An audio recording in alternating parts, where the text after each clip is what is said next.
Hello there, this is Fine from Tech Gaming Villa. I hope you all are well. Today I'm going to talk about the Samsung QN90D TV. This is another episode of this video. Samsung is probably the first name that comes to mind when you think of QLED TVs, and its latest addition to the lineup is only going to add to its clout. The Samsung QN90D Neo QLED TV unites quantum dots and mini LEDs to deliver an attractive picture alongside an enticing collection of features. The lack of an ATSC 3.0 tuner and Dolby Vision make this TV feel a bit behind the times. That said, the QN90D is a significant improvement over last generation's QN90C. Certainly, the QN90D's exorbitant price that keeps it from outshining the Hisense U8N or LG C4 OLED though. The 55 through 85 inch models have nearly identical hardware, so we expect the picture to be comparable across those four sizes. The others have a few differences. If you are new in my channel, then please subscribe and press the bell icon for future notifications and upcoming videos. I have another channel named Awesome Tech Gaming Pro, where I upload similar kind of tech videos like TV comparison, sound system, home theater, graphics card. You can check and subscribe. The 43-inch QN90D price currently $1,400 US, 50-inch QN90D $1,500 US, 55-inch $1,800 US, 65-inch $2,500 US, 75-inch $3,000 US, 85-inch $4,500 US, and the mammoth 98-inch QN90D price is $13,000 US. The 43 and 50-inch versions use a different HDR engine, so you may expect some divergence in terms of picture quality. They also use lower powered picture systems, 20 watt and 40 watt respectively, and object tracking sound light for their audio. The 98-inch size maxes out the line's features with one exception. Its 4 HDMI ports top out at refresh rates of 120 Hz, not 144 Hz. The QN90D has no nonsense design with sensible dimensions and a weight heavy enough that you will likely need some help unboxing and setting up the set. A thin dark grey metal bezel graces the left, right and top of the screen, and there's slightly wider one on the bottom. The only other visible adornment on the front is a small black tag containing Samsung's logo, which also obscures hardware controls that let you turn the TV on and off, change the channel, adjust the volume and choose a source without needing the remote control. The power cable extends straight outwards from the rear panel near the QN90D's left edge, and all the other ports are conveniently angled out the TV's right edge. These include 2 USB SPDIF optical audio out, Ethernet, X-Link, coaxial cable and 4 HDMI ports, all of which bear the newer and more powerful HDMI 2.1 standards. The HDMI 2.1 confers a range of next generation features including variable refresh rate and auto low latency mode. Even more interesting here is that all 4 ports support not just 4K at 120 Hz, which is an HDMI 2.1 stable, but 4K at 144 Hz when you connect the PC with a compatible graphics card. It's not uncommon to find 1 or 2 ports that can do this on a TV, but it's nice that Samsung removes all limits for what and how you can connect to the QN90D. The QN90D delivered eye-popping visual fidelity in this test, and that's thanks to Samsung's combination of quantum dots and mini LEDs plus its array of AI-driven picture technologies intended to enhance everything from depth perception to upscaling and HD remastering.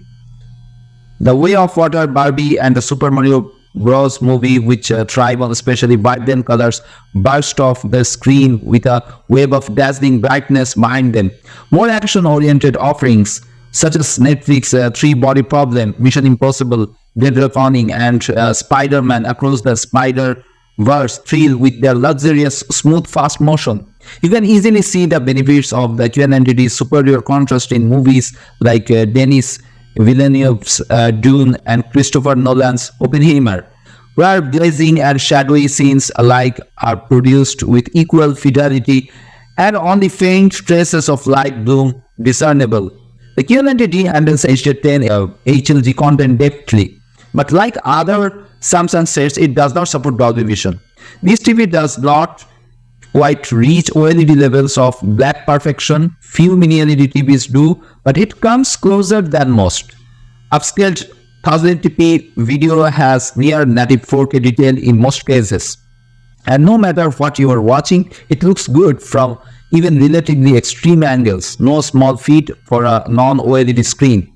Although the QN90D's HDR brightness of 236 nits may not sound impressive on the face of it, it's important to remember that that's measured using filmmaker mode. The picture setting intended to replicate movie directors' intentions as much as possible. Standard mode leans significantly brighter, like 1911 nits, and these tests with the HDR content, the QN90D could get up to 2024 nits in filmmaker mode, a dazzling result by any reckoning, though one that doesn't quite match the blistering 3296 nits we saw with the considerably less expensive Hisense U8N.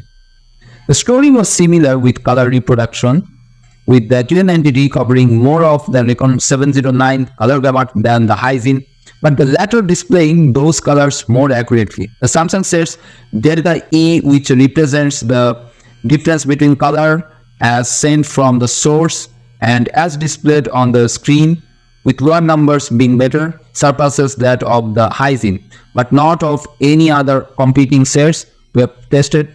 The QN90D's HDR color performance is nothing to sneeze at either, with coverage of both the USDA P3 and Recon 2020 gammers. That is good, but surpassed by other sets. Samsung touts the QN90D's sound quality, putting an emphasis on its use of Dolby Atmos and Object Tracking Sound Plus, which, as its name implies, has the goal of tweaking the audio to make sounds seem to emanate from specific parts of the screen. I never got a strong sense of presence of a latter feature even when watching hard-driving action movies, but with its 60-watt speaker system, the QN90D has good enough sound under most circumstances that I never felt I was missing much.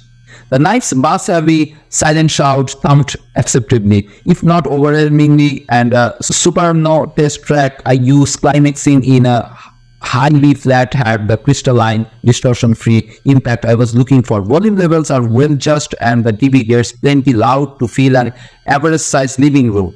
Content ranging from movies of various genres to cooking shows and even YouTube shows all sounded fine, better than we typically hear from LG, for example, but not quite on par with what you get from sets that use Sony's screen as a speaker strategy. Audiophiles will want to consider adding one of the soundbars. Every TV manufacturer has upped its game in recent years as far as gaming features, and Samsung is no exception. Its gaming hub handily collects all of your titles, consoles, and even music selections in one place, though getting there via the home screen is still an extra step than is required with other TVs. And the game bar you can browse during play provides a fine selection of options for fine-tuning your gaming experience, such as specifying the game genre to automatically tweak settings, displaying a virtual endpoint, zooming the on-screen minimap, and more. The QN90D's